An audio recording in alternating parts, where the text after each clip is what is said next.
Bienvenue sur Radio Vostok. Salut Saul. Salut Safi! Aujourd'hui, on est là pour vous présenter le Lab 12, un projet de transit amérin en collaboration avec Radio Vostok et Radio Bascule. Maintenant, on va se pencher sur Kionat, qui a commencé par faire de la production, puis s'est vite tourné vers le rap. Salut. Salut. Pourquoi t'as choisi de rapper en anglais? Parce que je trouve que je m'exprime mieux en anglais qu'en français. Genre, c'est une langue que j'ai appris chez moi. Le français, j'ai appris à l'école en fait. J'ai appris le hindi et l'anglais à la maison, puis après j'ai appris le français correctement à l'école. Tu fais quel style de rap? Je saurais pas dire ça. Je fais un peu de tout. J'ai commencé avec des musiques un peu chill. C'est un style qui s'appelle le lo-fi. Après, j'ai fait un peu de la trap normale comme ça. J'ai exploré un peu. Et puis après, j'ai commencé à faire de la drill un peu. Et puis, je sais pas, maintenant je commence à me lancer un peu dans la mélodie. Du coup, C'est-à-dire?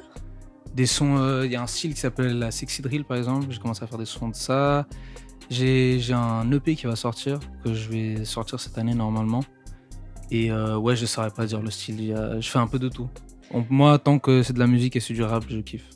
Est-ce que tu pourrais nous définir la sexy drill? Bah, c'est de la drill normale. Enfin, c'est le tempo, c'est de la drill, du coup. Ok, et puis, excuse-moi, est-ce que tu pourrais nous d'abord définir la drill pour les auditeurs qui sauraient probablement pas ce que c'est de la drill? la drill, c'est un truc qui est sur un. Enfin, pour moi, je définirais avec le rythme un peu. C'est un rythme qui est un peu comme. Et comme ça. Et puis, souvent, les gens, ils posent un peu après que le premier beat il hit. Genre, normalement, sur les instrus normales, sur la trappe normale, etc. Les gens, ils commencent sur le premier temps et puis après, suivant les flows, ils changent. Et souvent dans la drill, c'est un peu, le premier temps, ils tapent et il y a ce rythme un peu qui ressemble un peu à de l'afro aussi. Et puis, ouais, ils posent dessus comme ça. Et du coup, la sexy drill, ce serait? Ce serait ça, mais sauf que après, ça parle de meuf et c'est plus mélodique. C'est beaucoup plus mélodique. Et ouais, ça parle d'amour, quoi. Quels artistes t'ont le plus influencé dans ta manière de rapper? Alors en termes d'influence, on va dire pas ceux que j'écoute, ceux que j'ai grandi en écoutant, ce serait Skimas de Slum God. C'est c'est un rappeur que j'écoutais beaucoup genre avant que je commence à rapper. Et c'est un rappeur qui a commencé avec XXXTentacion. Enfin ouais voilà. Et puis il y a aussi Lil Wayne qui m'a beaucoup influencé dans comment je posais tout ça. Donc, est-ce qu'on pourrait dire que tu rappes aussi en anglais parce que t'écoutes aussi beaucoup de Ouais, rap ouais, anglais? ça c'est grâce à mon frère. Depuis que je suis petit, en fait, j'écoute du rap parce que mon frère il me faisait écouter du rap US et du coup voilà. J'ai que grandi en écoutant de la musique anglaise et puis indienne depuis chez moi. Est-ce que t'as déjà eu l'occasion de rapper devant un public? Ouais, Et ça t'a fait quoi? je kiffe trop. Je pense les concerts c'est ce que je kiffe le plus dans la musique parce que ça me permet de me connecter avec les gens et je sais pas comment dire ça, mais de fusionner l'énergie de la foule avec ce que moi je fais. Et c'est ça que je kiffe trop, c'est faire ressentir des émotions aux gens avec la musique. Et est-ce que ça te stresse? Est-ce que t'as le trac avant de monter sur scène? Est-ce que t'es relax? Souvent, en fait, je sais pas, j'ai grandi un peu en faisant de la scène, que ce soit de la danse, et puis après. Enfin, j'ai toujours kiffé l'attention un peu comme ça.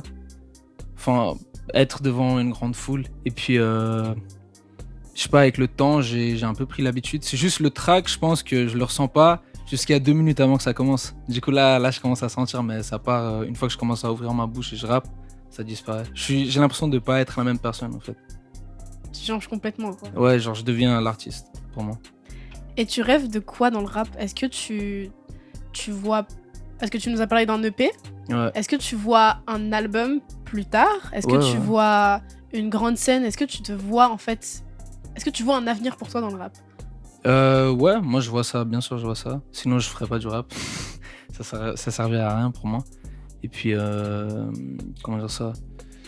Moi, un de mes rêves, je veux dire, c'est vraiment de faire une grande tournée où il y a plein de gens et tout ça. Moi, je m'en fiche un peu non plus de devenir le top du top et tout ça.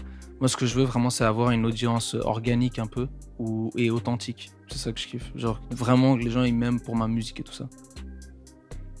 Et pour finir, dernière question, est-ce que tu considères que t'écris plutôt avec le cœur ou plutôt avec la tête? Ouais, avant j'écrivais un peu avec la tête et tout ça. Je pense que j'avais pas autant d'expérience dans la musique et tout ça quand j'écrivais au tout début. Puis maintenant, j'arrive de mieux en mieux avec plus de facilité d'écrire par rapport à ce que je ressens. Et puis j'ai vécu plus de trucs. Surtout, ça fait depuis genre 1 an que j'ai rien sorti.